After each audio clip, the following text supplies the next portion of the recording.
and welcome to another episode of Fire Up. Are we fired up tonight or what? Yeah. Yeah. Just kidding. Yeah. Come on, guys. You can get fired up. Let's do it. Let's do it. Let's do it. I mean, after all, at least we didn't have the wake-up call that some others did at 6 o'clock this morning. Mhm. We had a wake up call at 6 o'clock. Chauncey Billups and Oh yeah. And Terry Rozier. I mean that's Samir, you're muted, just so you know. Yeah, definitely. All right. Yeah, So- they have been charged by the FBI. Now, I want to say this and with very clear about this. If the FBI comes knocking on your door, guess what? They have the proof. They're not the local police. They don't arrest you on suspicion. They arrest you on something that you can be convicted for. Yeah, Yes. I agree. Yeah, it's definitely not something we've really seen before, especially with an active head coach. Specifically, kind of a bizarre situation. Especially, and the crazy part is, when the NBA conducted their investigation earlier this year, I can't remember, they conducted one, right? They conducted one, didn't find any evidence to pursue any disciplinary action. But I don't know what caused the FBI to get involved in this matter. I don't know if there was a tip. I don't know if there was something else maybe outside of the sports realm that was connected with this case. Well, But there is something that was connected because the FBI, the head of the investigation, said it. There Right. are ties to 3 different mafia from the East Coast. One of them wasn't it the Bambino family? was one of them. Yep. And then there was the one that started with the G. Is that Garbenza? La Costa, Casa. La Costa and Garbenza, right? Yeah. Mm-hmm. So that's what it is. This is a RICO case, guys. It's not your normal investigation just into some illegal gambling. This And is it's a not RICO little case. money. Yeah. No, It's not we're little money. talking- They're talking millions. I heard it was anywhere from 7. I heard one person say 7 million. I heard one person say 7 billion. So Yeah, it's no, somewhere in between there. it's in the billions. Yeah, it's in the billions. I mean, this is still an ongoing case. We're just finding out about it today. So, again, as I mentioned before we got on, I think it is more likely than not that this is not just an NBA related case. Because again, they said professional athletes. They didn't say professional basketball players. So it'll be interesting to see what other leagues, what other sports, what other players and whatnot were involved. And Yeah, it this could just be the beginning of it, right? Yeah. Right. And just to make it clear, they said former, not current professional athletes. They said 31. They said Chauncey Billups and 31 other. There are not 32 teams in the NBA, for one thing. Right. 30. So that's something to think about too. But I not just one place. It's online. It's nationwide.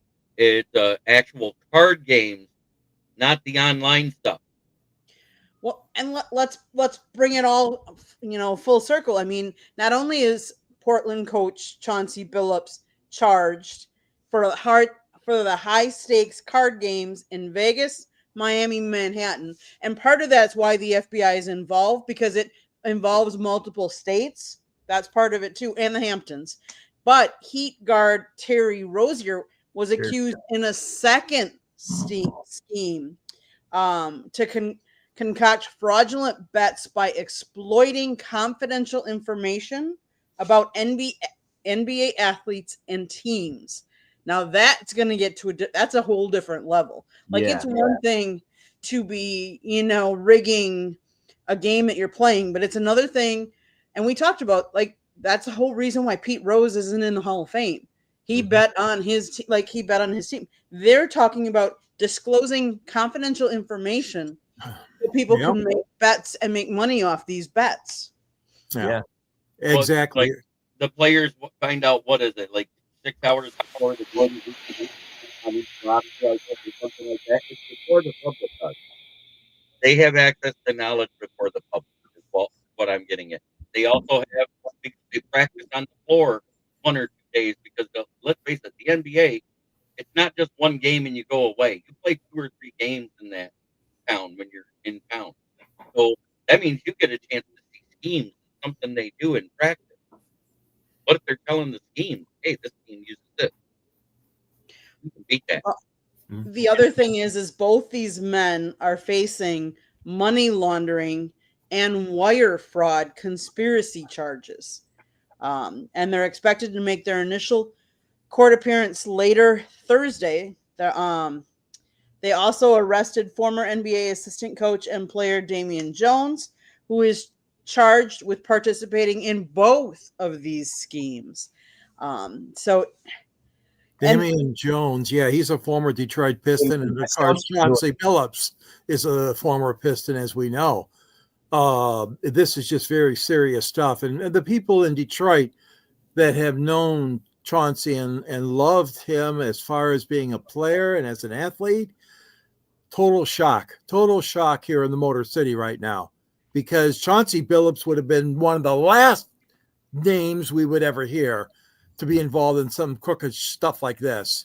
But that's why. Yeah, I know. I mean, especially if you're a head coach in the NBA. I mean, yeah, just because you have a position of leadership, it obviously doesn't mean that you are not crooked or acting in a way that is not that would be beneath that position. But from everything I know, Chauncey Billups would be one of the last people that you would expect to be involved in that. So that's why, like, I'm not questioning the validity of the case, because usually when the feds are involved, they have something on you that they can use to convict you. Right. But it's just, the whole thing is strange, and I think it's one of those long cases that we're going to have to wait and see pan out. Yeah. Pretty much. Hello, Sharon. I agree. They're saying the poker scheme cheated at least $7 million out of unsuspecting gamblers. Now, let me be clear. I'm using my source. My source is The Score. I'm looking at it online. So if anything is incorrect, I apologize, but this is where the source that I'm getting my information from. They do say that the fraud is mind-boggling. We're talking about tens of millions of dollars in fraud and theft and robbery across a multi-year investigation. And somebody else, Norcella, called it one of the most brazen sports corruption schemes since online sports betting became widely legalized in the United States. Yeah, that's serious stuff, man. Really serious. Yeah. And they've been investigating them for a while. This is not something that just, is new. On the flip side of that, since we're talking about sports and betting, there were 3 college men's basketball players that were banned from playing basketball in college now because they bet on their sport. Now, the NCAA did approve, as of yesterday, starting November 1st, college athletes can bet on professional sports. I think this is opening up Pandora's box. Yeah, I agree. Because you're really putting yourself out there, especially if you're being recruited or you're being already looked at as a top draft pick for either the NBA, the NFL, MLB, whatever it is. And you're now allowed to bet on those professional games of a team you may want or may not want to draft you. I mean, this opens up, like you said, Pandora's box. Hey, George, I want to introduce you to Adam here. I met him through Twitter. He's part of Driving to the Top Productions. And he's also a Pittsburgh Steelers, a Pittsburgh sports fan, but he likes the Cleveland Guardians. So I kind of dislike that about him. But other than that, he's a good guy. All right. Whatever. Hi, Adam. I would have. What's up, George? How you doing, man? Nice Good, to meet man. Good. Nice to meet you. you, Jeremy. I would have liked to seen those 15-foot waves rolling through Lake Erie yesterday. Oh yeah, that would have been great. So, Adam, to get you up to speed, we talked a little bit about the whole NBA gambling debacle that the FBI has conducted, and now we moved on to the college and how NC2A is as of November How much? 1st. How much did you guys dive into that? Because everyone thinks it started in 2025, but it did not. No, it started a long time ago. There's It 3 started in crime families. 2023, and everyone keeps trying to put this on this current full administration that it was all they're doing, but Christopher Wray was still in charge when this operation started. Right. Yeah, because I think it started. Didn't it start like in 2023? Yeah, That's what he that's what said. I mean. But yeah. like He said. Stephen A. was going off, like just blaming the whole Trump administration for this. But it's been on the table since 2023, and everyone, everyone that fails to get mentioned a lot in the reports because people don't want to always put all the facts out there. Right. Mhm. No, Good no. point. But I also don't know, like a year and a half investigation, like how much more do you need to dig into something before you can actually go in and bust it? Because now it's been what, 2 years? Mm-hmm. Like, why couldn't Christopher Wray do this? I mean, we know why he was obviously very sidetracked on trying to take down a former president. But anyway, we don't need to get into politics because it's a sports show. But Amen. that is my major question. Why didn't the BA administration take on this task and take it down? I think, sometimes the government doesn't work very quickly. And I think to get all their ducks and really to get the backing and the evidence that they really needed to really, because this is big. This is multi people, multi different even levels, because there's 2 different schemes that we're even talking about. We're talking about that I think it took a long time. Wasn't Rozier a different indictment than Yes. Chauncey? Yes. And even what was Daniel Yoakum? Was that the guy? Was that the guard? Was that the Cavaliers assistant coach? Daniel something Yoakum? There was a who was it? Where is it? Well, let's put it this way. Other than Chauncey Billups and Terry Rozier, there's another 30 former pro athletes. 34. 30. 34 got arrested today. I know, but 3 of them. What I'm saying is they haven't announced 30 of them. You see what I'm getting at there? Who was the 4th? Because you said there's 30 out there still. And One was a rep. One was a former rep. Oh. Yeah, they're saying that were arrested Thursday along with more than 30 other people in 2 criminal cases alleging sprawling separate schemes to rake in millions by rigging sports bets and poker games involving mafia families, authorities said. I know for the mafia, I don't recall any of their names, but I know four families were all involved. We heard 3 when the FBI director talked this morning. Bambino, La Costa, and what was the other? Gerbanza or something like that, or something. Yeah. La Costa Nostra or something. One of them is. La Costa, yeah. La Costa Nostra. It was 3 of them. Sorry, I thought I didn't hear anything about any officials. Where did you guys see that? Oh, they announced that right away, that one of them was a former NBA official. Well, that goes back to the Tim Donahue. We all remember that when he was. Yeah, but that was way before this. Oh yeah, I know. But these guys learn. Go ahead. I'm sorry, Jordan. I'm sorry. No, I was going to say I haven't heard all the facts yet, so that's okay. I think we kind of, covered as much as we can on this right now, and then, as we say, more facts will be coming out. Yeah, the rest of the names will end up coming out because it's public knowledge once they're arrested. Right. Once the actual indictments are filled out. But the main thing I was like telling the viewers is that this was an FBI arrest. This isn't like the sheriff or the local police walking up and doing a knock warrant. The FBI dots their I's and crosses their T's because they're pretty sure they're getting a conviction.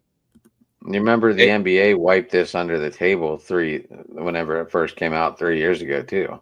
Yeah, in 2022 is when we first started hearing about all this stuff.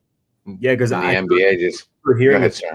briefly, but I didn't think much of it because I just assumed that, that was kind of something everybody knew went on behind the scenes for a while. Yeah. So, yeah, it'll be interesting to see where this goes. I'll And be right back. I got to grab a soda. I'll be curious to see if there is a bigger fish to fry in this whole mess. well, not only former players, but how many current players are involved. And then does it cross into any other sports too?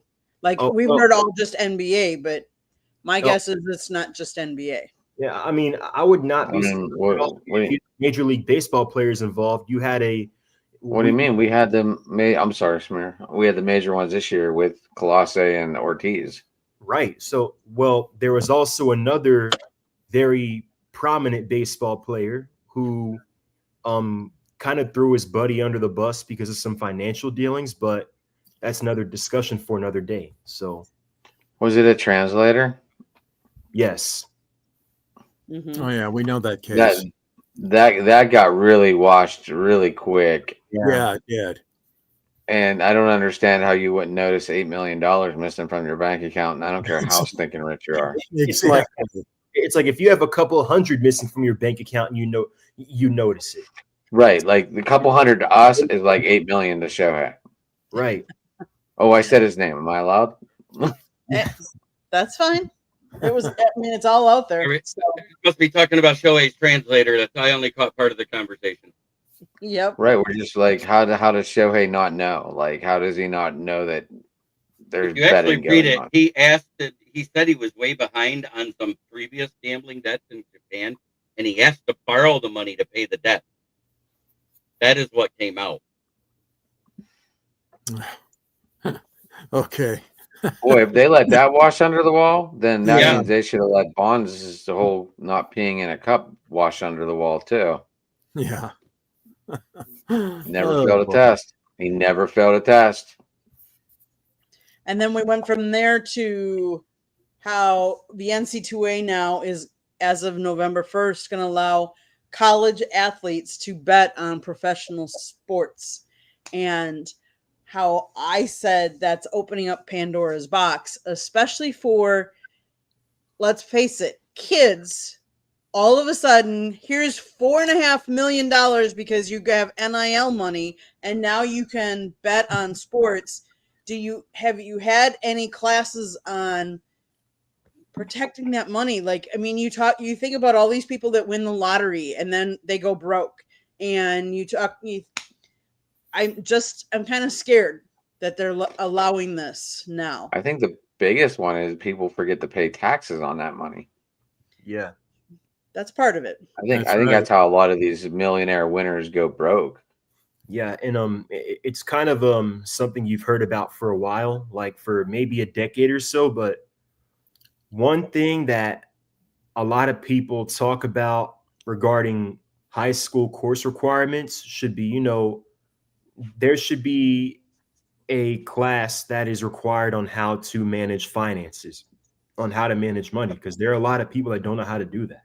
How about do your taxes?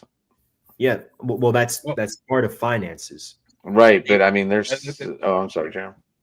See, when we were kids, and I'm talking about George and Candy and I, home economics covered that. You were taught how to balance a checkbook. You were taught how to do your taxes. You were taught how to cook. You were taught domestic things you need to get by in life. But once the whole core education's changed, and they went away from that, and they went to that core math and core this and core that, all that stuff went out the window.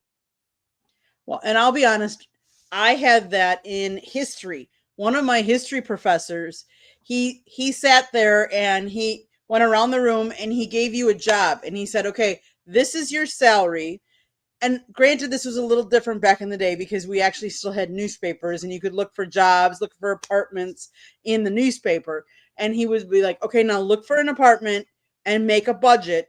Now go to the grocery store and make yourself, food. What would you buy? And actually, Yeah. okay, here's your electric bill, Yeah. here's your water bill, and actually make a budget.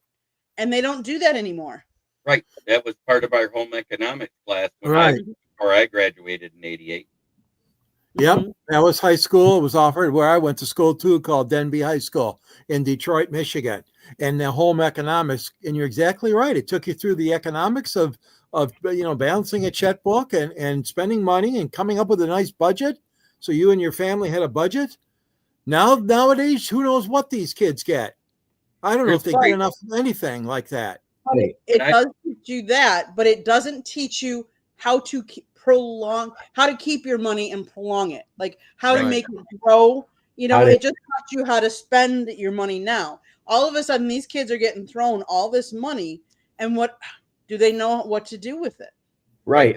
Exactly. Because I mean, how many kids who are 18, 19, 20 years old, and especially with NIL, how a lot of these kids are making millions. The ones who came 20 ones- knows how to manage millions.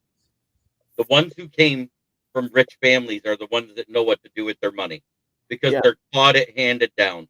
The rest of them, the people that come from impoverished neighborhoods and stuff like that, they're the same ones that go to the NFL and within 5 years of being retired, they're broke.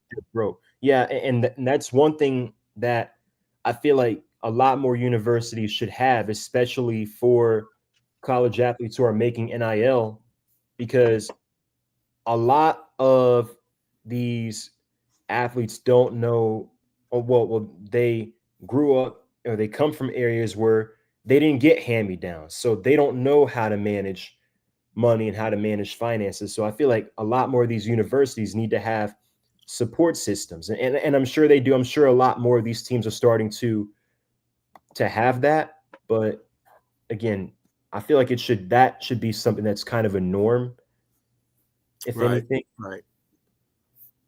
All right. So my whole thing about you got the NIL, you got these kids coming out making millions. Unless they came from a family that made millions, they're not taught it. There needs to be a fiscal responsibility course offered to all athletes that has even a 10% shot of making the NFL or any pro league. I remember whenever I met Plexico Barris outside of football, he said, I said, how do you manage your stuff? How do you manage your money and everything? And like even what they told him at like the NFL does go through this talk, but it's mainly to like their main thing is make sure you wear a condom so these women don't steal all your money. That's Right. basically what he said. That's basically what he said to me and what they took out of everything that they were learning, and that's what it always resorted back to. And I just found that to be like, I know it's truthful, but at the same time, it's not really teaching you how to spend your money because you can No. go broke so fast. Yeah. I agree, Sharon. That mandatory class, like I said, it should be about, okay, what if I'm making $1 million per year? Because let's go to the bottom end. Let's not talk about at the top. We're talking about the bottom end of the NFL. Those guys all make approximately $1 million a year. If that. Right, on an average. I'm saying your average, even Yeah. there's guys on the practice squad that make $1 million per year right now. I already know this because because it's the 51 top salaries that count towards the cap. The other two on the active roster plus the whole practice squad does not count against the cap.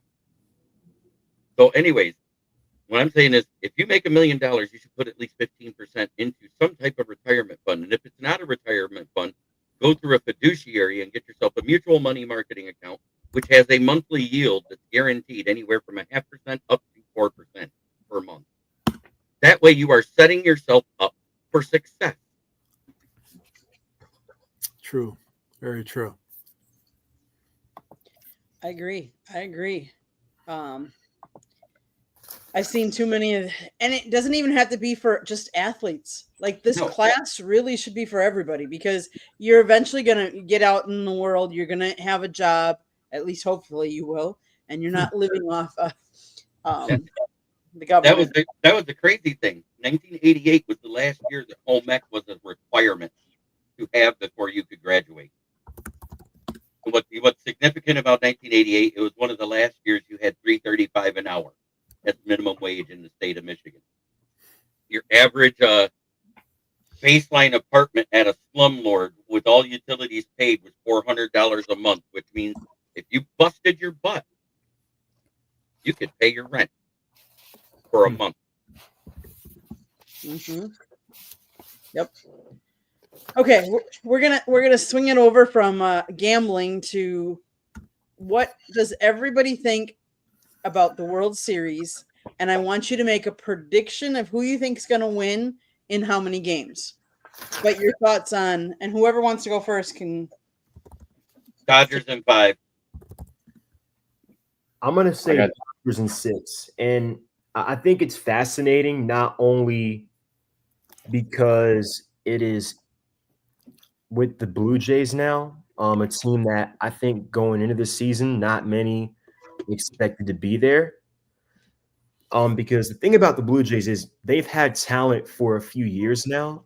They just could never get over the hump. They made the playoffs a couple of times as a wild card. They had a collapse against the Mariners a couple years ago. They got swept, I think, by the Minnesota Twins.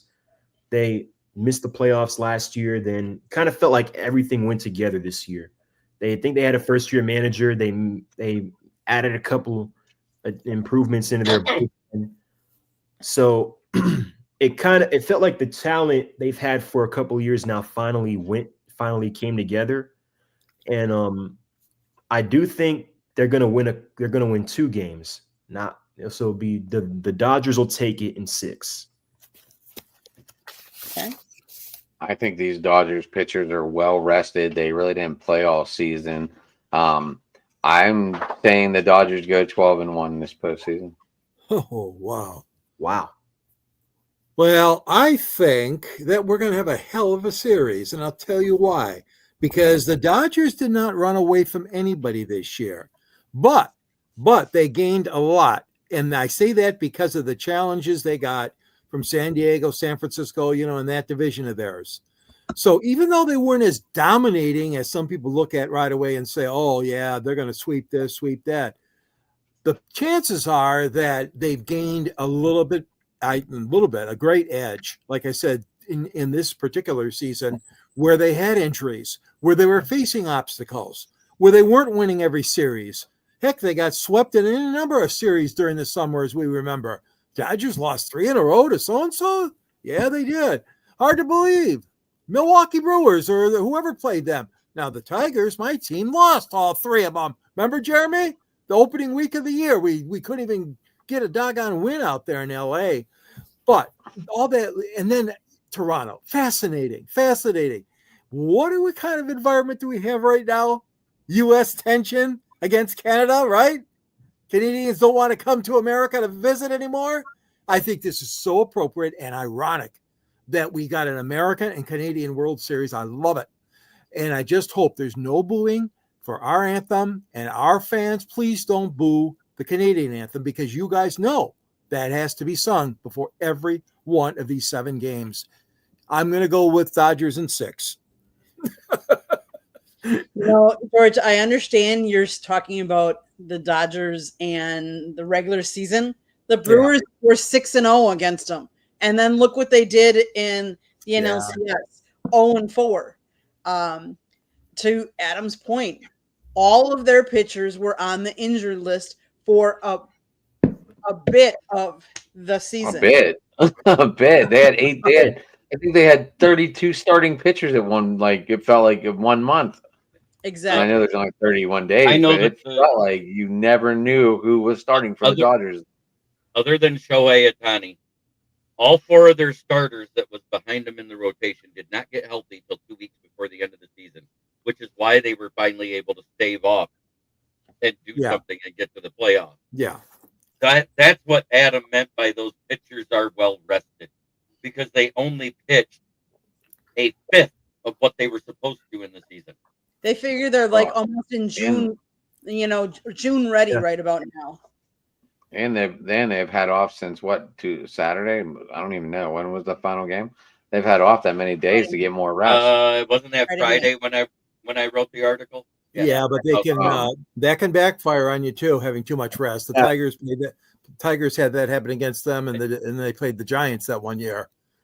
If the Blue Jays would have played the same night, they'd have been playing Monday. But because Blue Jays played on Saturday, they moved it to Tuesday. It's not I a can't- whole week off. And just for everyone that watches Toronto sports, Toronto went through and reorganized all the start times for their games. If anyone didn't see that yet, Yeah, to make it so it's more watchable for the West Coast as well, because LA's in. And Oh, I that- will say I saw a stat, and I don't remember what it was, but more than times than not, the team that took the previous series to 7-1 actually wins versus the team that only did 0-4. Now, I don't know that that's going to be the case here. I really think the Dodgers have the pitchers, have the bats. I mean, let's face it, Shohei Ohtani beat the Brewers in one game alone all by himself. Yeah, The Yeah. last game, the sweeping game, yeah, he literally he had 10 strikeouts. He had 3 hits, all of them home runs, and Yep. only gave up 2. Yep, exactly. Only So- gave up 2 hits as a pitcher. He didn't. Did he walk one? Didn't he walk one guy too? So he put 3 base runners on, but well, striking I out was 10. I was more impressed with the Brewers series because Shohei was what, 2 for 28 or something going into game 4.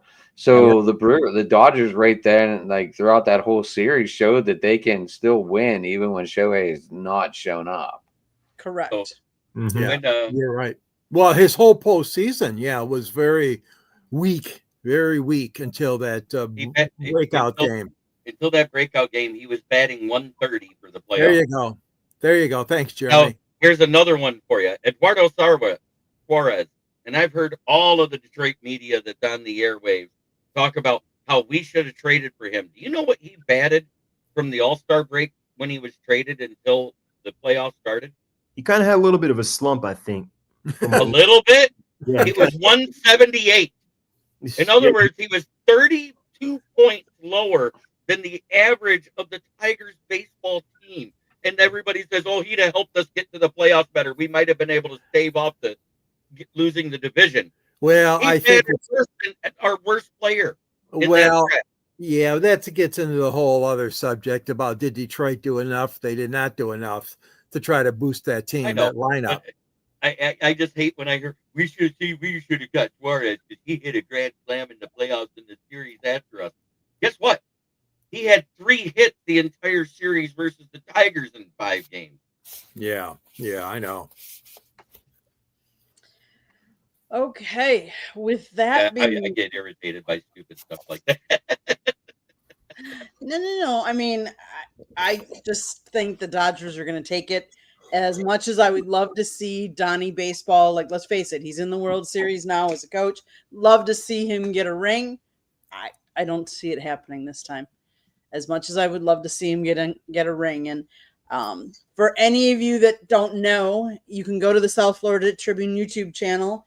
My husband Scott actually got a one-on-one interview with Don Mattingly when he was down here. Toronto was playing the Marlins. So that interview is actually up on our YouTube channel. So anyone that wants to go check it out, please do so. That's awesome. It awesome. was, because that doesn't happen. And when I contacted the PR department, I think they were kind of surprised. And then when I went up and talked to them after the fact, they're like, oh yeah, he said for sure he was going to do that. And the PR department said Donnie does not give out that many interviews anymore. And I said, to be honest with you, Scott and Donnie go all the way back to the Fort Lauderdale Yankees back in the 80s. So Scott's known Don for a long time. So, and they're like, well, hey, Donnie was more than welcome, wanted to do it. So we're glad we got it worked out. And so you guys can see the results on the YouTube channel. That's awesome. That's awesome. I gotta say this because in one of the Facebook chat groups I'm in, it's a Vikings chat because they're a part of the Huddle Network. And he just said, "Man, I think Khalil Mack has bought a house in the backfield of the Minnesota Vikings." One of their fans said, "No, it's a timeshare. I'll explain it to you sometime." Oh man! Wow, man! When your own fans are trashing you like that. So, maybe did you see this Pacer game went into overtime? Who are they playing again? Oklahoma. Oh, snap. I know we play the Pacers next week. I'll be interested to see how that goes. Take it, you're a Hawks fan too? Yeah. Mm-hmm. So, George, what happened to your Red Wings tonight? We don't want to talk about that. You save that for our town. No, they lost 7-2. So they lost 2 in a row after playing so well. They lose to Buffalo, and now they lost to New York Islanders tonight. So, anyways, we'll see. Will the real Red Wings please stand up? Remember that old line you'd used for? Oh yeah. Well, when it comes to the Red Wings, I said when they went to 1-5 straight and went to 5-1, I said it's not how they start, it's how they finish. That's right. The problem with this team the last 2 years, and if they don't finish in the playoffs this year, I personally am done with the Yzer plan. A lot of people feel that way too, Jeremy. Mm-hmm. Yeah, a lot of people here feel that way. So I am going to give prompts to Milwaukee, and it was the Bucks last night. The Bucks actually hosted, and I know it was only the Washington Wizards, but as you know, they had traded away Chris Middleton, and Chris Middleton plays for Washington, and he came back to Milwaukee last night, and they cheered him. They gave him props as he came into the facility. There was a bunch of employees there giving him high fives and stuff like that. And I just think Chris meant a lot to Milwaukee, and he did a lot for the town. And so I think it was nice that they did that kind of a welcome back. You don't always see that, especially since he's still playing for a different team. So, but switching from anybody else want to talk NBA? Is there any NBA? Well, the Hawks had their opener last night at home against the Raptors. Didn't go well. We didn't shoot well. Turned the ball over a lot. Couldn't play defense. They had 82 points in the paint. The Raptors had 82 points in the paint last night. And the fact that they shot, I think, 6 for 23 from downtown and still won by 20. Our interior defense has been a problem for years. And with the additions we've made, the hope was that would kind of change. But look, there's still a lot of talent on this team. It's one game out of 82, a lot of season left. But just kind of disappointing that the Hawks couldn't have put up a better fight last night, especially at home. I have a question for all of you. Is Oronde Gadsden going to be Rookie of the Year? I think it's still Egbuka right now. It's Egbuka's award to lose right now. Well, Gadsden's making a strong case for it right now. Yeah, I'd still put Tyler Warren ahead of him as well. I'd say it's Egbuka, Warren, and then Gadsden in that order. What about Cooper?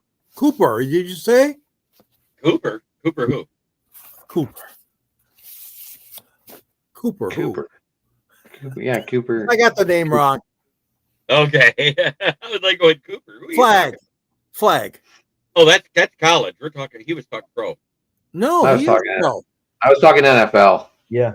Oh, I'm sorry. You were changed. Okay, you changed the NFL. Yeah, I knew. Like Cooper. Like I can't give Cooper Flag Rookie of the Year after one game. No. I think he had 6 points last night or something. Yeah, something like that. Wow. But he'll get better. Oh yeah. So definitely. Adam, I have a question for you. Since our teams play against each other this weekend, Do you think Aaron Rodgers wins and then he will have beaten every team in the league and join a very elite? There's only what, five other. There's Four others. He'll be the fifth. He'll be the Oh. fifth. Or will it be the first time the Packers win in Pittsburgh since 1970? I have it 31-24 Packers. Wow. This is one of Well, I have it written down, and I was like, I can't go against what I wrote down in the beginning of the season, so I'm sticking with it. This is one of my losses. I have him winning. Who's we? I said I have them winning, and I meant the Steelers. Okay. And Candy knows why. I don't even have to put out the initials. So Candy, do you like the fact that Aaron Rodgers said he was going to retire Packer? He had said that a long time ago, though, that's where he made the bulk of his money. That's where he did his MVP. That's where he's. I mean, On the Super I Bowl? agree with that. I mean, he played the most years for the Packers. I mean, that makes sense. He was there for like what, 18 years. So I feel like that would be the only thing that made sense. But I thought that made sense too. the one thing that would have made this game better is if the game was in Green Bay. I wish the game was in Green Bay and he would be going back to Green Bay. And I think is that a Sunday night game as well? It is. Yes, Chris Collinsworth's going to have a blast. Oh, yeah. Like that would have made it 10 times better. But with that being said, I think the Packers are a better team than the Steelers. The Packers will come out with the win, but I think it'll be a close game. I know the Steelers are going to want to win that game for Aaron Rodgers, so it should be exciting. I think they all want to win. I mean, let's face it, they all want to win every Sunday, but I do think this is what I'm going to say. If the Packers can be disciplined, I think they can win. They've shot themselves in the foot and let a lot of teams keep the score close or beat us. So I really think that, but I think it'll be interesting because, seeing our old quarterback playing, in Pittsburgh, but I think the Packers can pull it out. I was going to ask if we were in the fourth quarter and that game going on right now, but we're in the third. And just to let everyone know, Jordan Addison just scored a touchdown in the third quarter. Good. I've got him as my flex. I'll go with Pittsburgh. I'll take the Steelers this game. Then you guys are all picked Green Bay. I picked didn't. Steelers. You two Detroit. Look, the Steelers are my team, but I still think Green Bay is coming out on this game. Now I'll go with Pittsburgh by a final of 27-24. That sounds real close. Right for the two NFC North Division opponent people to pick against. Right, they're not going to pick the Packers. No, right. I just think. I still think at this point, Jordan Love is not as good of a quarterback as Aaron Rodgers. I don't see the excellent completion percentage every week. I don't see the great decision making every week. I see some mechanical flaws in his game. Oh, Joey Usto, what's up, my friend? What's up, Jerry? He is a resident Eagles fan. If I had my show going in my StreamYard, I'd be playing that little clip from the Ali movie. Oh, we're talking about who's going to win between the Steelers and the Packers. I say the Steelers are going to win because they're at home. If it was in Green Bay, I'd pick Green Bay. I'm going with you wouldn't pick Green Bay at all. I picked Green Bay the last 3 weeks in a row. I am not picking them this week because they had their 3 wins. It's time for them to have their letdown because it's mid-season when Jordan Love becomes human again. I don't think it's going to be against Aaron, though. Okay. So we'll see. We'll see. Yep. What other games are you guys interested in the NFL this weekend? I think one game I'm looking at is I had the schedule in front of me. So I think one game I'm looking at is the Bills playing the Panthers. The Bills are coming off the bye. The Panthers have won yeah. The Panthers have won 3 straight. They beat the Dolphins, they beat the Cowboys, and it was an ugly one, but they pulled out against the Jets. It's kind of unknown whether or not Bryce Young plays on Sunday. Rico Dowdle right now is having a great year. Seems like the Cowboys made a mistake letting him go. Now, if Andy Dalton plays, the thing about that is, and I reference Rico Dowdle for that reason, is that the Bills have the 31st ranked run defense. Bijan Robinson just ran for 180 in like 100, I think 180 yards on them. Yeah, it was ridiculous. And then Tyler Algier, I think he had like 50 or 60 yards himself as well on the touchdown. So they haven't been able to stop the run all year. I think Matt Milano was, I think, one step closer to playing in the game against us. So with them having the bye, I think there is a good chance he plays on Monday. So I think he will help with their run defense. They just did get Ed Oliver back as well in their last game. But the thing is, and what people haven't talked about is their offense has struggled.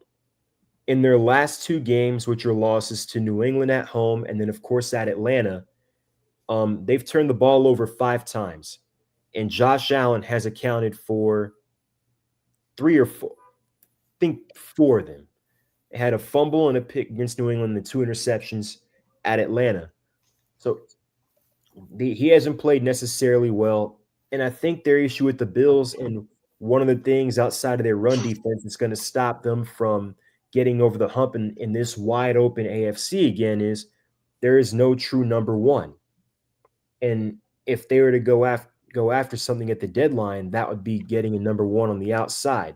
Because I mean, you have James Cook and what he can do in the passing game. You've got Dawson Knox, you've got Kincaid, but there's no true threat on the outside. Keon Coleman's nice. You've got Josh Palmer, he's solid, but those are not true number Shakir. ones. Yeah, you have Shakir in the slot. My fault, but there's no true number 1, and I think that's what's. And Keon Coleman's still out. Keon Coleman Kincaid is doubtful, so he's more than likely out. He didn't play against us, but Right. in general, I feel like they need a number 1. They've needed a number 1 for every year that they came up short against KC. Well, I mean, I saw they were trying to get Chris Olave. Oh my gosh, Olave today. Yes, I saw that they were putting a push for him. Yeah, I mean that'd be a good get from him. The only issue is he can't stay healthy. He's had, I think, 4 or 5 concussions since he's been in the league. That is one of his major issues for sure. Yeah, so that's going to be an interesting game to watch. How does Carolina fare against a still overall a good Bills team? And then although Carolina is at home, so that does help. Yeah, and they are 3-0 at home this year. Mm-hmm. And then, believe it or not, the Giants and the Eagles. The Eagles got beat bad against the Giants last time they played. Their offense kind of looked better at Minnesota. Jalen Hurts played a little bit better than I thought than he has early on in the year. Jackson Dart, I thought, has looked pretty good considering that he doesn't have Malik Neighbors so far for his first couple of games. So that game will be in Philadelphia. The Giants haven't won there since 2014. I got the Eagles winning that game, but it'll be interesting to see how the Eagles bounce back. And Joey, we appreciate your comments, and I would agree. This is one of the strangest NFL seasons Okay. I've seen. So More parity. I want to see if the Baltimore Ravens defense finally shows up this season, or if they remain on the bench and let Chicago walk all over them. They are averaging I don't care. They are averaging giving up 130 yards on the ground per team they play this year. It's worst in the league. They're giving up 280 yards per game passing, which is 18. So you can't have both. You can't be 32nd in one and less than half in the other. There has to be some balance on your defense, and right now all their balance is all bad. Yeah. So I think the Chicago's going to end up walking the floor with them. I think DeAndre Swift might get his second 100-yard rushing game in a row in his career, and he's never done that before, even when he was with Detroit. Are you rooting for the Bears? I said I'm thinking the Bears are going to beat Baltimore, yes, and that's why I want the Steelers to win. They got to maintain the lead over the Bungles. Oh, the only one I'm really looking forward to, Candy, is the magic of Indianapolis, the Colts. 8-1 right now. Who would have thunk it, huh? Yep. Yeah, Daniel but they're playing Jones. the Titans. They're playing the. Nothing. They'll be 8-1 after they play the Titans. That's for Okay. sure. Jones is the 5th rated quarterback in the NFL right now. 1,700, almost 1,800 yards, and only 3 intercepts. I mean, he is playing really, really great football right now, and the Colts are just like, they're just working miracles. But again, it's what happens at the end of the year, not what you do right now, but they are laying the groundwork for a possible AFC showdown, I call it, in the championship game, maybe the Colts against Kansas City. But they're definitely going to win that game over Tennessee, no question about it. I really think that they've done a nice job, and Detroit's got a bye, so the Lions got a week off to try to rest some of the injuries. So they came really out all guns with that Monday night win over Tampa. We'll talk a little bit more about that later. I want to bring that up because I posted it today. I seen all over Detroit media this week them calling the secondary the Legion of Whom. I've been calling this damn defense this since all the injuries back at Thanksgiving. It's in print, and I posted it again today. Give credit to where credit is due. Jeremy started it, right? Yeah, as a matter of fact, it was on my podcast and on the podcast right here. The week after Thanksgiving, when I said that the Chicago Bears faced the Legion of Whom and lost, and it was more they lost than the Lions won because of that very poor clock management between Eberflus and Williams. Yeah. But the other game I'm interested in seeing is, will that unstoppable offense finally meet a defense that blows them up again? And that's Dallas, the 1-star rating system versus the Broncos in Denver. Yeah. Good luck with that. I'm curious to see if Tua can see over the line to throw the ball. We talked about that before the show. If you'd have been here, we'd have had that discussion. Yeah, well, again, about that depends on which Falcons team shows up. Which team are we at? It's been a roller coaster. We have a good win one week, a tough loss at home another week to Tampa. That awful game at Carolina, our offense clicks against Washington. We look good against Buffalo. Then we struggle against the 49ers with all the injuries they have defensively. It's been a roller coaster ride, and it depends on which team shows up. On paper, this game shouldn't even be close. The Falcons should win this game easily. But again, my concern is it looks like Jalen Walker is going to be out for that game, and he's been really good for us setting the edge against the run. And I am kind of worried about, can we contain Devon Achane, especially with Divine Diablo out for several weeks. We got J.D. Bertrand in there at linebacker. So if they can contain Divine Diablo and we use Bijan and Tyler and gash Miami's 32nd ranked rushing defense, there should be no reason as to why they lose this game. But again, which team is going to get off the bus if they do get off the bus? So, yeah. George, one little nugget is there is a chance, and for those of you that know, last year we covered the Miami Hurricanes, and obviously Cam Ward was one of the quarterback that we covered. He threw so many times down in Miami to Xavier Restrepo. There is a chance that they're going to call Xavier Restrepo up off the practice squad and activate him. So we'll see if they do and what kind of if they have success, the tandem that had success in Miami. That would be something special, Candy, if they worked out that way. It sure would. There's not much cheering going on right now. Unfortunately, the University of Miami has dropped. What, 2 out of the last 3 have they lost, I think? No, they just lost this last one. They just lost one. Oh, that's They right. 'Cause They dropped- played the Jets the week before, didn't No, I'm talking the Hurricanes. I'm sorry. I was talking about Oh. college. Yeah, Yeah, they just lost yeah. this last one Yeah. to Louisville. They Yeah. did drop to 12th in the rankings, though. They did fall Yes. pretty sharp. They pretty did. far there. They dropped them. Yep. I Which get I'm it. surprised they didn't drop further, actually, Candy. I'm surprised they didn't drop to like 18th for losing to an unranked team. No, I get it. But Although- I was impressed when I saw 12, so I was like, okay. Yeah, let's wait and Yeah. see what happens this weekend down in Hard Rock Stadium Yes. when they play Yes. Stanford. So But yeah, you were talking about that reunion. That'd be great to see that with Cam Ward. it would be. And anybody Yeah. that wants to go to, again, the South Florida Tribune YouTube page, we have interviews with Cam Ward up there and Xavier from last year. So if you want to go back and reconnect some of those, you can. But Samir, okay. I have a question for Samir. Are you Yeah. starting to look at the Pitt game more than the Georgia game? I don't know. I'm looking at both. I think Pitt's going to be a tough out. Like even Syracuse, I mean, they're not great, but Pitt just destroyed them.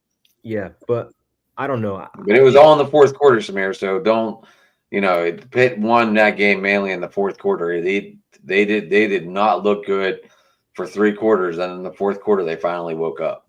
Yeah, so I think we'll see. Georgia's defense is not very good this year, especially up front. Like their defensive line has been really good for so many years. This year has kind of been against the norm for them.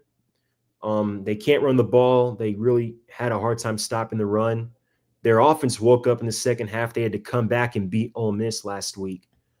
So, and keep in mind, it took them 8 or 9 overtimes to beat Georgia Tech last year, and that was at Sanford Stadium. The game is not at Georgia Tech. It's neutral site. It'll be at Mercedes-Benz Stadium. But I would not be surprised if Georgia Tech is possibly favored in that game because Georgia Tech averages over or closer over 200 yards a game on the ground, and Georgia can't stop the run this year. So I think it'll be interesting to see how that ends up. But I think Pitt's going to be a tough out as well. So,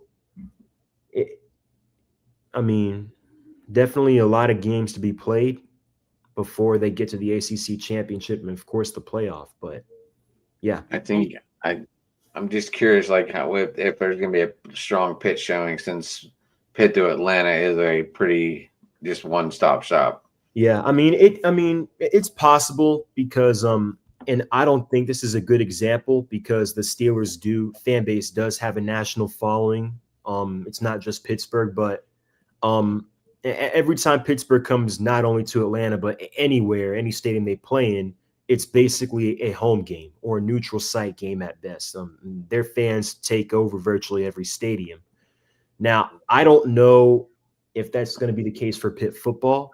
Yeah, I'm telling you, Samir. Like once Pittsburgh, like if Pittsburgh had a winning baseball team, we'd probably follow them on the road more. Oh yeah. Uh-oh. We lost you, Samir.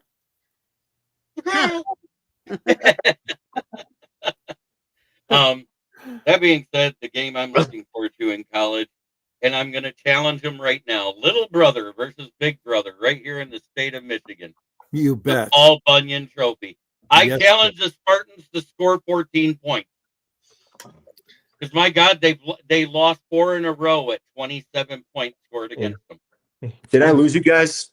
Yeah, you Yep. lost. Yes, you did. Sorry. Yes. Yeah. What I was saying is, I do think that, because, it wouldn't surprise me with the Pirates because, Go Pack, go all day. You're right. The Vikings are in trouble. They're sitting there like Nelson on the back of the school bus on the Simpson. Goes, I'm in trouble. yeah, but Adam, as I was gonna say was that, I do remember that clip from the Pirates game like years ago, that wild card game when they played the Reds, and the guy's name was Cueto, right? The pitcher for the Reds. Yeah, he dropped it. Yeah. So yeah, like that's what I Russ think. Martin So I hit the mean, home run on the next yeah, pick. like I do feel like if you guys got better ownership that actually invested in the team, yeah, that'd be a pretty slept on fan base. So And it'll there it it'll is. be interesting. It is now 31-10. Good Chargers grief. over Yeah. the Vikings. Yeah, I think Trey Harris just scored his first touchdown too as a rookie. Oh, good for him. Good for him. Yeah. Yeah. So did I think Vidal scored his first touchdown tonight too. But Samir, back to your point, yes, if we have winning teams, we travel with them. We will you'll see even if they're not, you'll still catch Pirate clothes here and there in the stadium. Yeah. And I remember whenever I went to Baltimore, I was those Pirate.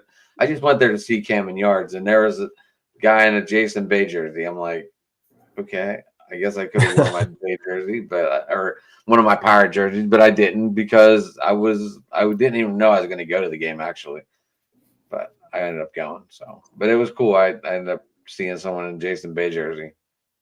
Oh, that's cool. But yes, we travel well if we're doing well. So don't be surprised you see a lot of blue and yellow. And November 22nd, I believe we play Georgia Tech. I'm laughing at Go Pack Go all day. I do know for a fact because I've had a Vikings fan on my NFL Roundtable talk, Michael Johnson, and just before the season, he said, if the Vikings sign Aaron Rodgers, I'm becoming a Lions fan.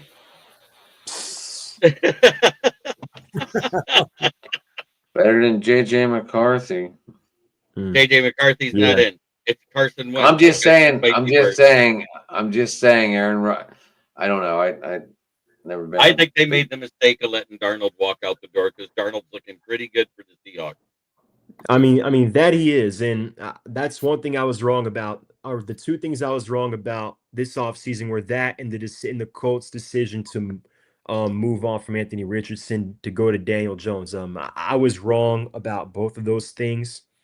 I was wrong about the Vikings one because I was like, okay, Kevin O'Connell just has his way with quarterbacks. He's got like a thing to where you could put anyone back there and he could go out and win games. I mean, look, he won games with Josh Dobbs at quarterback a couple years ago. I mean, people basically threw Sam Darnold in the trash, and he had a career year. Kirk Cousins was playing borderline MVP ball his first year there with Kevin O'Connell, was having another great year the year after until he tore his Achilles. So I was like, okay, he's that guy where he's like a Shanahan McVay tier where you can put anyone back there and he'd do well, but JJ McCarthy just can't stay healthy. I don't put that one up there, but it's funny.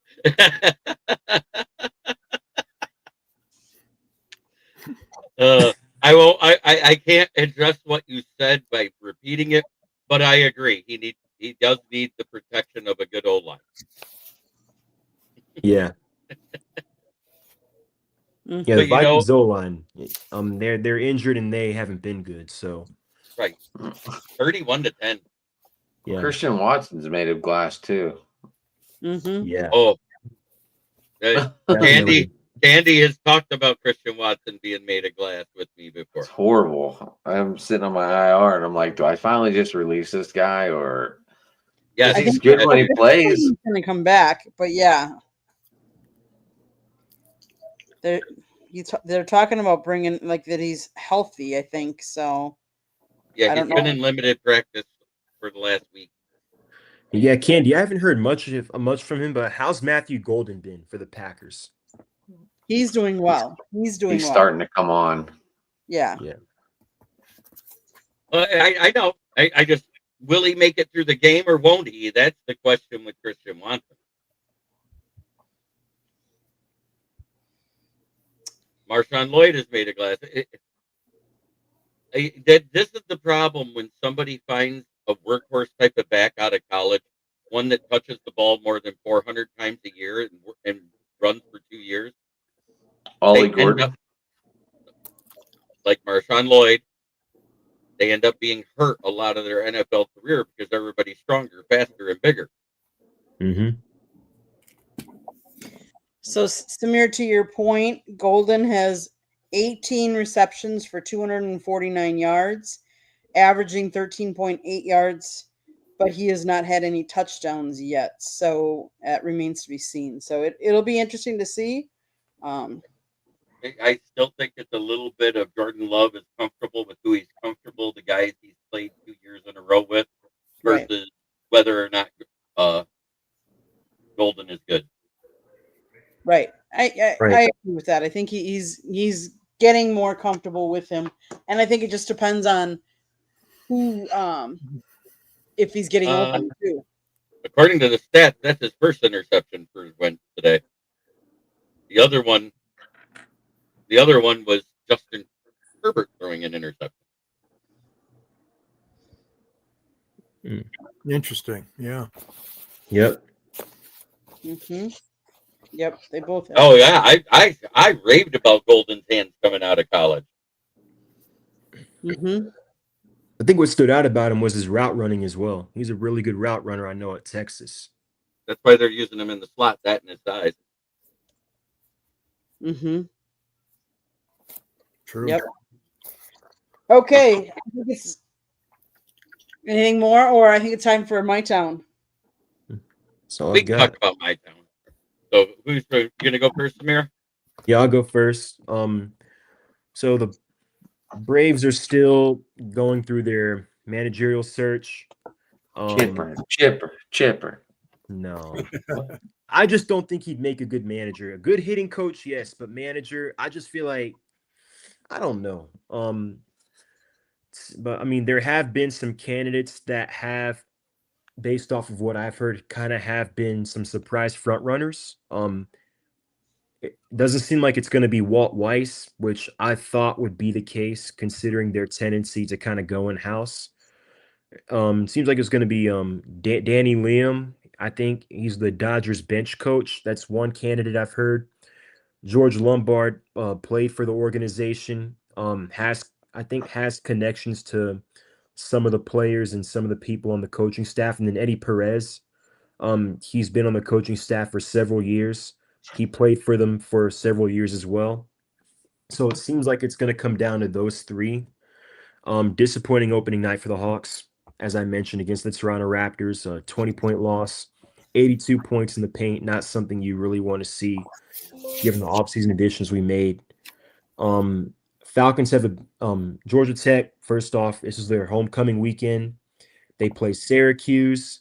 Think they're overwhelming favorites again. The game is almost sold out.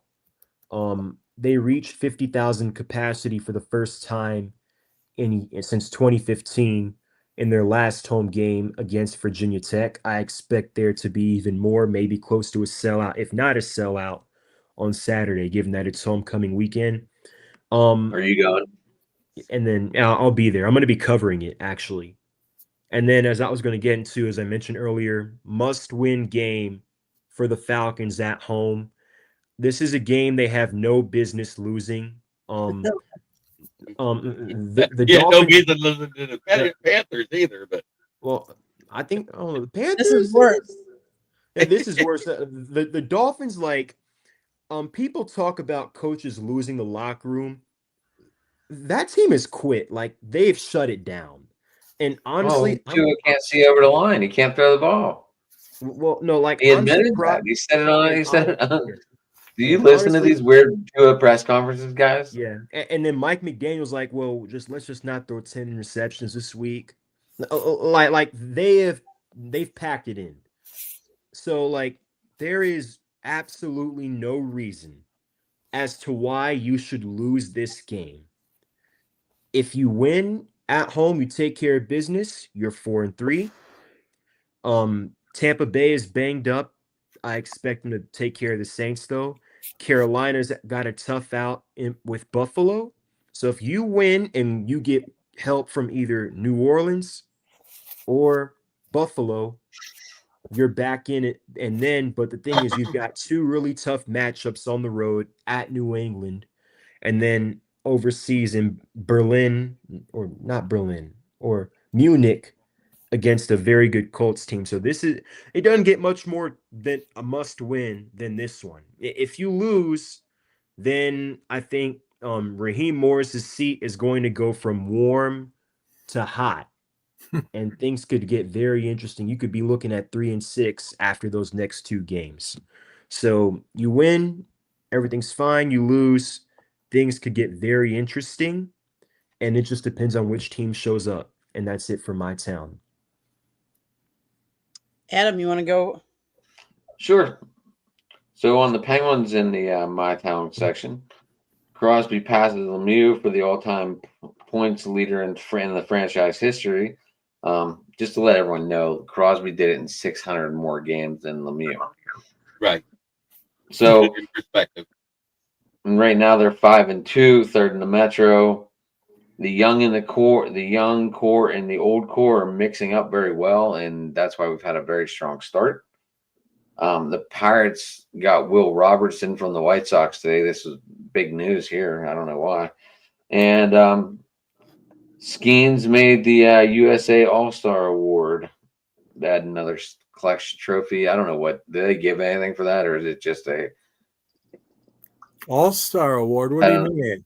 I don't know. That's just what I read. I didn't really read the article. It just said Skeens gets another award from the U.S. Who won the Cy Young again? Nobody. Those awards have not been announced yet. Because people are saying it's already Curry. But anyway. No, that's why I was asking Adam there. I'm not familiar with that award, All-Star or something award. Yeah, USA Today All-Star Award. Oh, okay. Well, he's going to win the Cy Young. We know that. Rick. Okay. Why? Why? What? And then the Steelers. We talked about Rodgers will retire Packer. Just to let everyone know, we did have 4 players advance on to the next round of Hall of Fame voting: Ward Harrison, Gary Anderson, and Pouncey. So that was good. And then the Panthers play NC State, and 4th in the ACC. 2 Pitt Panther basketball guys got preseason recognition today: Roman Sipula and Amari Witherspoon. And that's there's a lot of other teams to talk about in our town, but those are the 4 major. George, why don't you talk about your town and a little bit about your experience Monday night? Well, yeah, I mean, this was a really unbelievable atmosphere at Ford Field. No question about it. They were all charged up, as were the players, especially the defense. And a guy named Gibbs on offense. What a terrific game.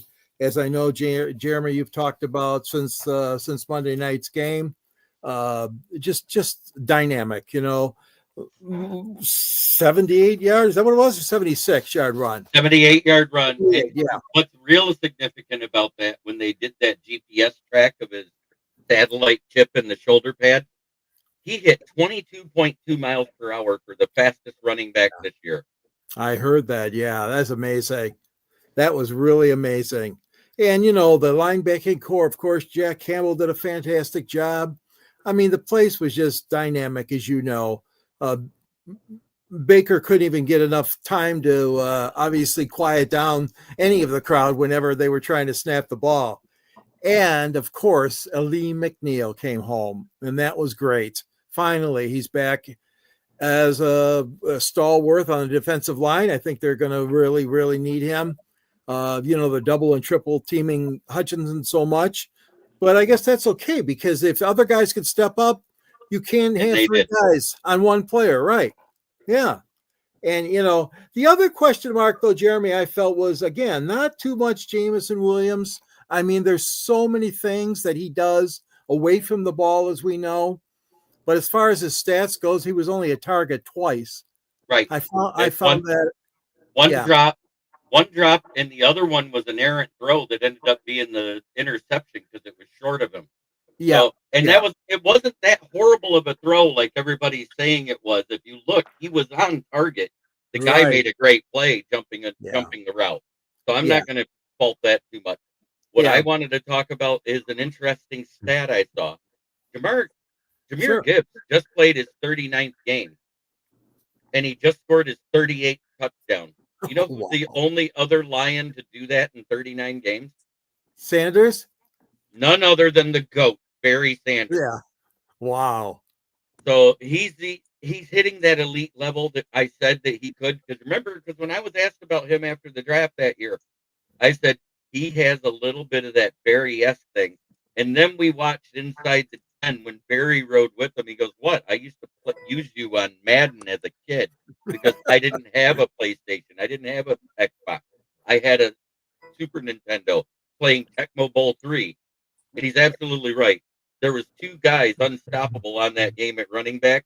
It was Barry Sanders and Bo Jackson. Yeah. If you used either one of those two, you had the power move of being able to bull rush with Bo, or the spin move that would throw people off of you.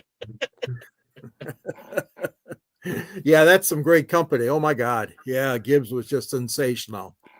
And the Well, other yeah. one, Candy, you already stole my thunder. The Red Wings have lost 2 in a row now. Detroit Pistons are 0-1. They dropped against Chicago, a game they should have won. They battled back. They came back from such a deficit. Didn't they And, they were leading at the end of the third quarter or shortly into the fourth, and then ended up losing it? Yeah. Yeah, that was awful. And they're, again, it's only one game. Their next game is going to be, I believe, tomorrow night in Houston. And nothing. I'm not saying anything about the Tigers right now. It was very disappointing the way that game and that series ended up against Seattle. Yeah, you heard what Dan Dickerson said at the end while his mic was still hot. Yes. Commercial. He goes, "We got to do a recap. F this recap." Yeah. That was the funniest thing I ever heard on live radio in my life. Yeah. I know he's going to get a We did fine talk from the about FCC. that. Yeah. On You another show. remember when the Browns had Foker on their team? Quarterback? Yeah. They And had a quarterback named position? Fooker. And Cooker? Myron Cope. And Myron Cope. F-O-O-K-E-R, right? F-O-O-K-E-R was the guy. Cooker? Or And- when did he No, play F. for them? Fooker. F. Fooker. Fooker. Yeah. Myron Cope. It's- Myron Cope was announcing the game, and Wait, when was this? I don't remember that. When was this? It was a long time ago. Was it the old Cleveland Browns or the new Browns? the old Browns. Oh, Well, And Well, Myron we all- Cope was like, "Fucker with the interception."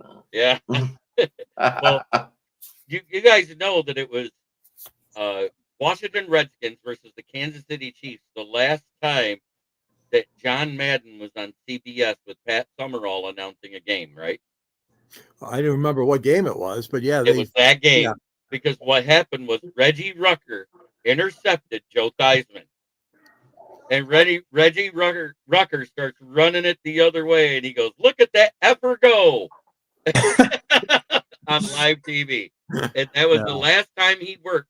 And that was 1988, I believe. And then 3 years later, Fox started NFL Sunday in 1991. Anything else, George, in your town, or Jeremy? Both are. Yep. Well, I'm going back to what I had alluded to. The reason why I'm bringing up the Legion of Whom. Out of our 5 starting defensive backs, only one, and he wasn't even playing in the right position, was Amik Robertson. Brian Branch was out due to suspension. Kirby Joseph was nursing a knee. Terrion Arnold was nursing his, was it calf or ankle or something like that? Correct, George? Lower leg. Yeah. And then we lose Rock Ya-Sin to cramps in that game, and we have to bring in a 5th no-name practice squad guy that we just signed to the active roster, UFL's St. Louis Battlehawk, Nick Whiteside from Avondale High School right here in Michigan, Yeah. went to SVSU and came in for the last quarter. And what does he do? He bats away 3 of the most accurate passes that Baker Mayfield had all night that was heading to Ibuka. And in perfect coverage, not being handsy, doing the right thing. That Legion of Whom secondary that everybody's bragging about and saying that was the Legion of Whom, I was like, they all forget that started a year ago now. That was Nick Whiteside, Thomas Harper, Eric Hallett, Rock Ya-Sin, because he was a backup. He was not a starter. And who was the other one? There's one more. Yeah, I don't recall the name on. Yeah, But there was one more out there. yeah. I was like, oh, Lauren Strickland. Lauren Strickland was out there. Yeah. Those guys did their job. They frustrated between the front seven, frustrating Baker Mayfield. That defensive backfield got an interception from Thomas Harper. I believe it was Thomas Harper that did that, right? He ripped it. Oh, no, that was Mollett, Arthur Mollett. That's the other one I was thinking of. He ripped it out of K. Dotton's hands. And when they showed the replay, they were saying, oh, that was a catch. Both of them had the ball. No, he had his arm. Don't get Oh, you confused. talking about that was a beautiful interception. It happened before half. Yeah. The one that it actually happened at the beginning of the second half when he got the interception. But yeah, he ripped it right out of K. What was the interception before half where he ripped it out of his hands at the sideline? No, that was when Amik Robinson punched it out of K. Dotton's hand or Sterling Shepard's hand. Ended up being a fumble recovered by Jack Campbell. Oh, no, Hutchinson recovered it. But yeah, 12 passes defended, 1 interception, 1 forced fumble, and 1 fumble recovery, all due to that no-name secondary that everybody wrote off before the game for the professionals. There was one person that predicted a win, and it was the only one that talks about how much they love Dan Campbell every day on her show, and that was Mina Kimes. Yeah. I mean, credit to Dan Campbell. Because first off, I mean, I like Aaron Glenn, but the Lions defense this year looks 10 times better. And I like Aaron Glenn.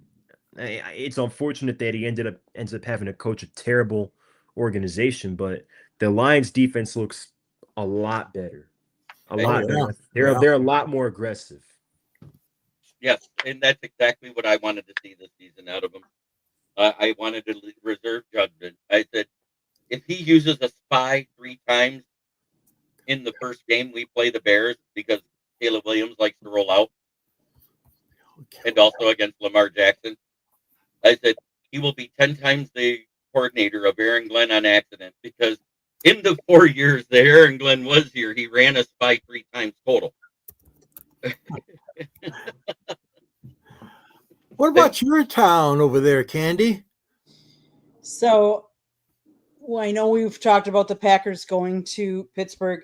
I do want to give kudos to our backup kicker, who on Sunday kicked the longest field goal in Packer history at a 61-yarder. Wow. And he was a substitute teacher not too long ago. So, like, from substitute teacher to kicking in the NFL, Packers, Lucas have risk it. I'm not sure if I'm saying that right, but so yes, he hit a 61-yard field goal. They go to Pittsburgh. Obviously, they play Sunday night. The Brewers, yes, they got swept. They have a lot of work to do. I think that lineup is going to look completely different next year, especially their pitching. They have a lot of free agents and expiring contracts, and they're not going to be able to keep them all. So it'll be interesting off season for them. The Wisconsin Badgers got not. I honestly, I thought it was going to be worse at against Ohio State, but now they fly out to Oregon and they've got to play Oregon, and so I'm not expecting a lot. And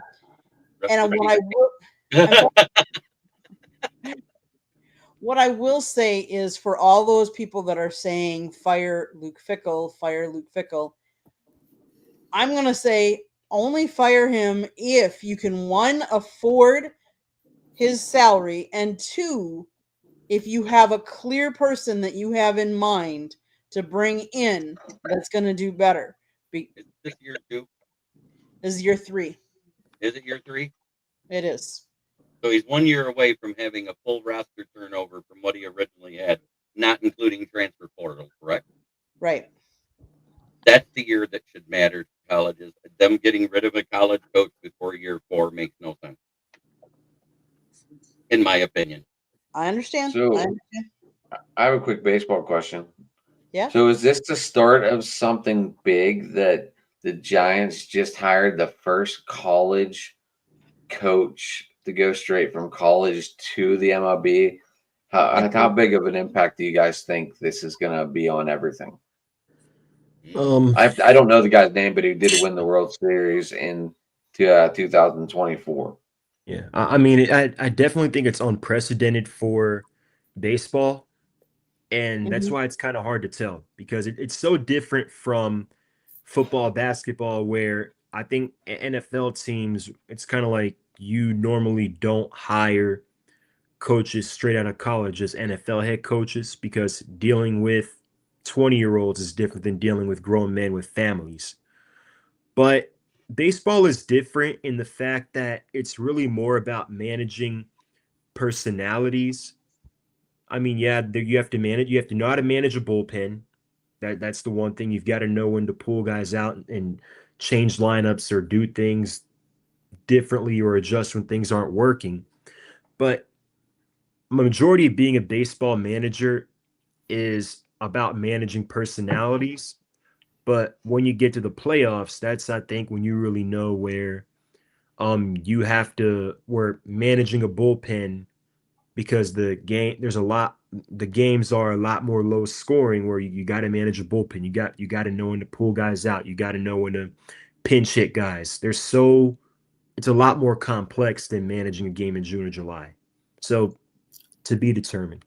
The only thing I'll add to that is, don't forget the Tigers were smart. They plucked the pitching coach of the University of Michigan Wolverines, Chris Fetters, and he has done a fantastic job. AJ Hinch, he works under AJ as the pitching coach. So I agree with what you're saying, Adam. It's unprecedented to become the manager. I'm just saying I think the Tigers did the right thing when they went and dipped into the college ranks to pick up Chris Fetters. So I want to give you guys a quick tail of the tape update between the Vikings with 10 and the Chargers with 34 and about to score again. 117 passing yards for the Vikings, 18 rushing yards, 3.3 yards per play, 9 first downs, 2 out of 10 on third down efficiency, 0 for 1 on fourth down, 41 total plays. Now let's look at the tail of the tape on the other side. 419 total yards, 212 passing, 207 rushing, 6 yards per play, 29 first downs, 9 of 13 on third down, and haven't gone for a fourth down and ran 70 total offensive plays with 39 minutes of time of possession. Wow. They're really good. But everyone laughed at me, Jeremy. Remember when I had the Vikings winning, 3 games? They're going to win more than 3. But But you know what I'm saying? Like, that's where I had them. I know. And everyone laughed at me. No. I don't think they're very good. I said that they were going to be just like the Bears, but either one of them could be at 7 wins or one of them is going to be at 10 wins, but none of them are, not both of them at the same time. Okay, with that being said, I think it's time to kind of wrap this up. So let's go around and let's tell everybody how they can get hold of you, find you, support you. George, why don't you start? Okay, thank you, Candy. I write for the South Florida Tribune in addition to my local publication called the Detroit Monitor. And you can find my columns on the South Florida Tribune website in the contributor section. And I wrote a book. Oh, thanks, Jeremy. I appreciate that. Detroit Sports Broadcasters on the Air, chronicling 90 years of broadcasting. It's a remarkable story. And thank you very much. There's a link at the end of my column for going over to Amazon, if you will, like to purchase a copy. Appreciate it. You can reach me at gicorn@yahoo.com and on Twitter at SanGSports99. Thank you. Samir, how can people find you? You can find me on X at ATL_Samir2401. I post a lot of Atlanta sports-based content there, a lot of NFL content as well. I'm gonna post some of my articles, and when I publish them as well, both from my school's newspaper, Technique, and with Sideline Sports and South Florida Tribune. You can also find me here on Thursday nights on Fire Up. Thank you guys for tuning in, and I'm looking forward to it next week. Adam, how can people find you? Hey, you can get me at Sports Talking Neat on Twitter. That's my Twitter handle right there. And then you can get me at Driving to the Top Productions. Also, I know I got here late, so I didn't flag to any of my channels tonight. Sorry, guys. So sorry. But hopefully, we pick up good stuff from your channels and get it out there. If you want to tag me in it, Candy, and share it that way, you can. Anyway, you can give me a Driving to the Top Productions on YouTube. Hit that like, subscribe button. Help us out. We're all just trying to grow. And you can give me a Sports Talking It and also Driving to the Top. And you can get me here on Thursday nights lately. I've been a pretty good solid host or guest. Almost said host, but Tuesday nights you can get me at Open Sports Mic with Jeremy over there. He joins us up. Me and Rich do sports, Pittsburgh sports on Wednesday nights at 9. We might move it to 8 so we can. Rich wants to pop over one of these times, Jeremy, just to let you know. It's getting closer. So, but just trying to get back into the swing of things, and I'll tell you why I love Big Rich. I'll tell you why I love Big Rich, George and Candy. Big Rich is from Dallas, Texas, and he's a Pittsburgh fan. He hates the Cowboys. We grew up. He was born in Pittsburgh. Yeah, no, but where he lives now is down there in the Dallas-Fort Worth area. Yeah. Oh yeah, That's great. Okay, he Jeremy. worked for Baylor, worked for CBS Radio for 20 years. Awesome. Yeah, so Right. we need to get him. We will never have him on here because Thursday night is his wife and him. This has been his date night for ever. So Never had. I never see him here unless something tragic happens. I don't want to see them here. No, me neither. God. That being said, you can find me right here on occasionally on Tuesdays and every Thursday on the South Florida Tribune, where we go live. I do Inside the Pigskin every now and then with Scott, and then here at the Country Club with Candy doing Fire Up. Then you can also find me on my channel, which is Kneecap Biting with the Motor City Lions, where I go live every day of the week, including when I'm on these shows because I stream it to my channel. You can also find me on the SouthFloridaTribune.com, where you'll find my writings underneath great guys like Scott Morganroth and George Eichhorn. And Samir, I see your name is listed below because of, well, it's alphabetical. That being said, you can also find me on the Huddle Sports Network, which is on YouTube. You can find me on Facebook, Twitter, LinkedIn, Instagram, and you can also, if you want to watch us on TV instead of seeing us on a phone or a laptop, you can download the Huddle Sports app on Roku or Amazon Fire Stick. You forgot Rumble. Rumble's still getting the kinks worked out. It's working occasionally. It didn't work this morning. Oh, really? Yep. Oh. Okay. He said it was working on my end, but he said I didn't see it. I'm going to plug my husband's book, Lessons from the Microphone, Tuning into the Enduring Wisdom of Visionary Leaders. This is written by my husband, Scott, the Motor City Madmouth Morganroth. And the other thing is, the panelist here, Mr. George Eichhorn, wrote the foreword of this book, too. So go get this book. It's available on Amazon, Barnes & Noble, Kindle, Google, and Apple Books. There's also a link on our website, www.southfloridatribune.com, where there is a plethora of great content. A lot of people write. George writes, Jeremy writes, Samir writes, my husband writes. I take pictures. Go check it out. If you like to listen to podcasts, you can find us wherever you get your podcast.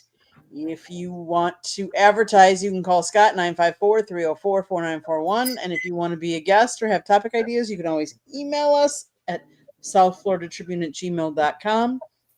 More importantly, if you see that red subscribe button in that lower right-hand corner, click it, like it, share it, and then turn your notifications on so you're notified when we go live so you know to be here and can be tuning in. We love people in the chat room, so we want to thank everybody that's been in the chat room tonight. And I would tell everybody, please go to everybody else's channel and subscribe to their channels as well, because they're supporting us. We want you to support them as well. Absolutely. Thank you. Exactly. We all want to grow. That's what the name of the game is, right? Yep. Final score 37-10. Yes.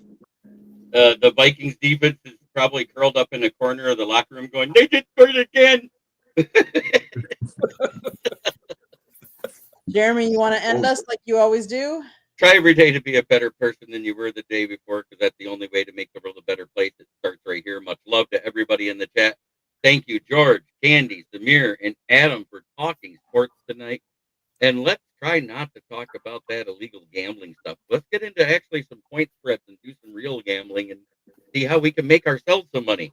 Have a great week, everybody. You too. Thank you. Thank you.